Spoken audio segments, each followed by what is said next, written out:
आप सभी को मेरा प्रणाम। मैं रक्षा ठाकुर हिमालयन यूट्यूब पे आप सबका स्वागत करती हूँ। आज का जो मेरा विषय है वो है डीप ब्रीदिंग अर्थात श्वसन क्रिया, या फिर सिंपल सी भाषा में अगर हम बात करें तो भस्त्रिका प्राणायाम, या फिर प्राणायाम को किस तरह से हमने करना है उसके ऊपर थोड़ी सी आज मैं एक वीडियो बनाना चाहती हूँ।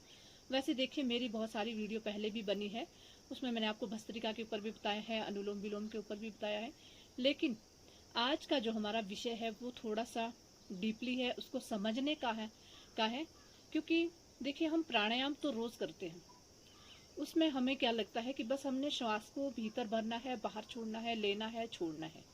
लेकिन इन श्वासों को कैसे हमने फील करना है, कैसे हमने लेना है, क्या इसको लेने की और छोड़ने की का जो अनुपात है वो भी हमने मद्देनजर रखना है। क्योंकि धीरे धीरे जब आप योग के अंदर अंदर अंदर अंदर जाओगे तो आपको महसूस होगा कि कोई शक्ति या कोई ऐसी चीज़ है जो हमें फील करनी है और हमें फील हो रही है। देखिए, यदि हम थोड़ा बहुत योगा करते हैं तो हमें पता नहीं चलेगा, लेकिन यदि हमने जानना है, पहचानना है खुद को, तो उसके लिए हमें डीपली जाना बहुत आवश्यक होगा। तो डीपली से यहाँ पर बात करते हैं हम भस्त्रिका प्राणायाम की या फिर डीप ब्रीदिंग की। तो डीप ब्रीदिंग या भस्त्रिका प्राणायाम, हमें अगर जैसे ही हम बोलेंगे कि भस्त्रिका प्राणायाम, तो भस्त्रिका प्राणायाम में हमें लगता है कि बस सांस तो लेना है, छोड़ना है, लेना है, छोड़ना है। उसमें हम क्या करेंगे,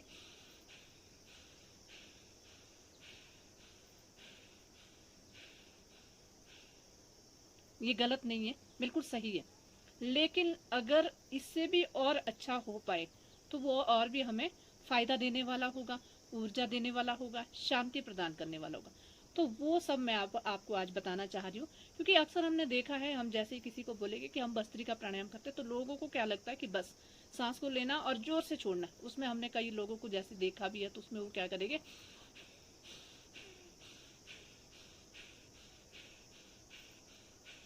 उसमें उन्होंने क्या किया, सांस को लिया मान लो 5 सेकंड, लेकिन सांस को जो बाहर छोड़ने की जो गति थी वो सिर्फ और सिर्फ 2 मिनट में ही कंप्लीट कर गए।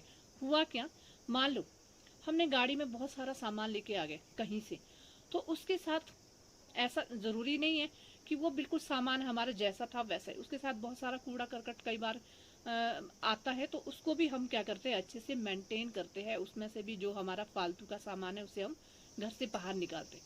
तो वैसा ही कार्य करता है भस्त्रिका प्राणायाम, यदि उसको हम डीपली करें, अच्छे से करें, समझ के करें।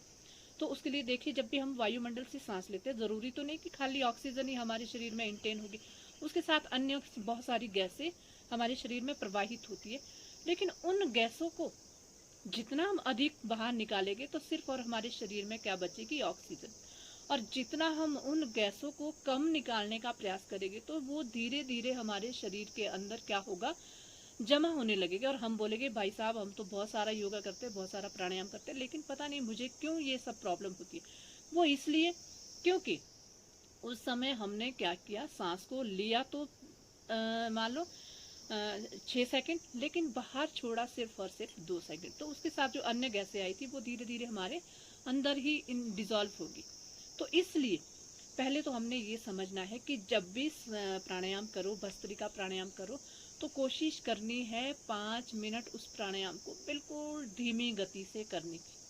पहला ये हमारा हो गया। दूसरा क्या है, जब भी प्राणायाम करो 5 मिनट हम जब कर रहे हैं तो उस समय पूरा जो ध्यान है वो सांसों पे टिकाना है। लेकिन उसमें भी कैसे करना है, मान लो आपने 4 सेकंड सांस को अंदर लिया, 4 सेकंड कम से कम सांस को बाहर निकालने में लगाना है। 4 सेकंड सांस को अंदर लिया, 4 सेकंड में ही सांस को बाहर निकालना। ये हमने टेक्निक सीखनी है धीरे धीरे। कोशिश ये करनी है, 4 सेकंड में सांस लिया, 4 सेकंड में बाहर छोड़ा। कितनी बार, 10 बार। आप काउंटिंग कीजिए। करना कैसे है देखिए, अभी हम भस्त्रिका प्राणायाम कर रहे हैं तो 4 सेकंड सांस को लेना है,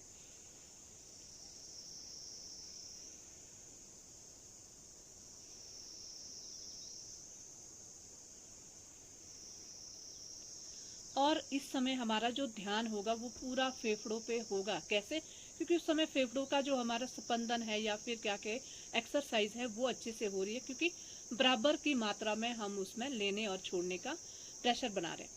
उसके बाद क्या करेंगे, जब हमने ये अच्छे से सीख लिया, हमें फील भी होने लगा, क्योंकि वहाँ पे आपको क्या होगा, आनंद आने लगेगा। आप ये आजमाने का प्रयास करें।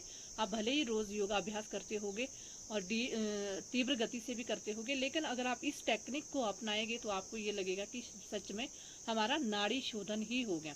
उसके बाद दूसरा क्या करना है, दूसरी जो हमारी गति रहेगी वो रहेगी, लेने की गति तो हमारी अभी भी 4 ही होगी, 4 गति मतलब 4 सेकंड, ठीक है। लेकिन यहाँ पे हमने अब धीरे धीरे सामान जो हमारी गंदगी थी उसको पूरा और बाहर निकालने का प्रयास करना है। अब हमने क्या करना है, 6 सेकंड सांस को बाहर छोड़ने में लगाना है। तो चलिए कोशिश करते हैं। सांस को लिया, मन ही मन गिनती को करना है।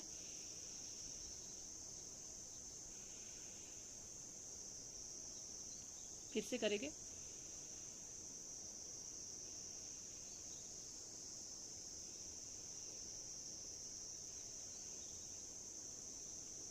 बहुत ही अच्छा लगता है। अभी हमने क्या किया, 4 सेकंड में सांस को लिया, 6 सेकंड में सांस को छोड़ा। तो उस समय आप देखोगे कि जो हमारी नाड़ियां है उसमें कहीं ना कहीं अंदर से प्रेशर आ रहा है। हो सकता है वो कहीं ना कहीं, जैसे कई बार होता है जाम पड़ी होती है, तो जैसे ही हम पीछे से प्रेशर देंगे वो प्रेशर के साथ, फ्लो के साथ पूरा खुल जाएगा। तो उसी तरह से हमारी जो नाड़ियां है, जितना हमारा जो हार्ट है वो अंदर से पंपिंग करेगा, प्रेशर बाहर को देगा, या फिर फेफड़े जो है वो पंपिंग करेंगे, अच्छे से बाहर को श्वास को प्रवाहित करेंगे, तो हमारे जो जितनी भी नाड़ियां हैं वो खुलने लगेगी। अब धीरे धीरे क्या होगा, अच्छे से उसमें क्लींजिंग आ जाएगी और साथ में आनंद भी आने लगेगा। अब धीरे धीरे इस प्राणायाम को फिर हम बढ़ाने का प्रयास करेंगे। यहाँ पे अब हमने करना क्या है, 4 सेकंड में सांस को लेंगे, लेकिन 8 सेकंड तक सांस को बाहर छोड़ना है। चलिए शुरू करते हैं। फिर से करेंगे, 4 सेकंड,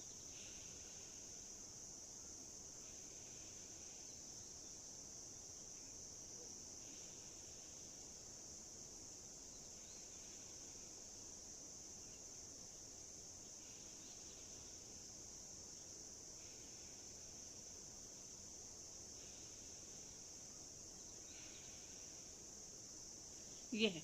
तो इस तरह से प्राणायाम को करना है डीप ब्रीदिंग में। भले ही आप कम करो, 5 मिनट करोगे तो उसमें भी हमारी जो कैपेसिटी है फेफड़ों की वो बढ़ेगी, हमारा जो श्वसन तंत्र है वो मजबूत बनेगा, और साथ में जो हमारी श्वसन नली है वो भी पूरी तरह से क्लीन होगी, नाड़ियों में अच्छे से ऑक्सीजन प्रवाहित होगी, और ऑक्सीजन हमारी अच्छे से प्रवाहित होगी तो ब्लड का जो सर्कुलेशन है वो पूरे हमारे सेल्स तक अच्छे से पहुंचेगा, क्योंकि हमारे जो मेन जो हमारा शरीर का जो ढांचा है वो हमारे कोशिका ही है, सेल्स ही है। सेल्स से ही हमारा पूरा जो शरीर है वो बना है, क्योंकि सेल्स ही हमारे हर चीज की क्या करते हैं, रक्षा भी करते हैं, और हमारे लिए भोजन भी प्रदान करते हैं, और हमें अच्छे से प्रोटेक्ट भी करते हैं। तो ये सब चीजें होगी तब जब हम अच्छे से करेंगे क्या, प्राणायाम। तो ये सब मैंने आज आपको बताने का प्रयास किया। और दूसरा क्या है कि जब भी हम प्राणायाम को करते हैं तो उस समय रीढ़ की जो हड्डी है वो पूरी रीढ़ की जो हमारी कमर है वो बिल्कुल सीधी होनी चाहिए। उससे क्या होगा, जो हमारी रीढ़ की हड्डी जितनी वो सीधी होगी उसमें क्या होगा, नीचे से प्राण प्रवाहित होगा ऊपर की ओर। लेकिन मान लो हम ऐसे बैठ जाते हैं थोड़ा सा अकड़ के, तो यहाँ पे हो क्या रहा है, नीचे से तो देखिए ठीक हमारा जो प्राण प्रवाहित यानी कि सुषुम्ना नाड़ी में जो प्राण, वो जो एक प्राण रूपी जो पक्षी था जो हमेशा सोई अवस्था में होती है सुषुम्ना नाड़ी, लेकिन अगर वो जागने का हम उसको प्रयास करेंगे तो उसके लिए हमें बिल्कुल सीधा रहना होगा। उससे क्या होगा, बैंड नहीं पड़ा है तो हमारी जो सुषुम्ना नाड़ी में प्राण प्रवाहित हो रहा है वो पूरा धीरे धीरे धीरे धीरे धीरे धीरे सहस्त्रार तक पहुंचेगा। लेकिन अगर इस तरह से बैंड आ जाता है तो वहीं पे वो धीरे धीरे वो घूमती रहेगी, तो अच्छे से हमें आनंद नहीं आने लगेगा बिल्कुल भी। हमें ये लगेगा हम कभी इधर हिलेंगे कभी उधर हिलेंगे। तो इसलिए जितना हम अलर्ट होकर बैठेंगे उतना हमें आनंद भी आएगा, और साथ ही साथ हमारा जो श्वसन तंत्र है, रेस्पिरेटरी सिस्टम है वो स्ट्रांग बनेगा। तो उम्मीद करती हूँ ये मेरी वीडियो आपको ज़रूर पसंद आएगी, और जल्द ही मैं आपको दूसरी वीडियो के साथ जल्दी हाजिर होंगी। तब तक के लिए मुझे इजाज़त दीजिए। नमस्कार।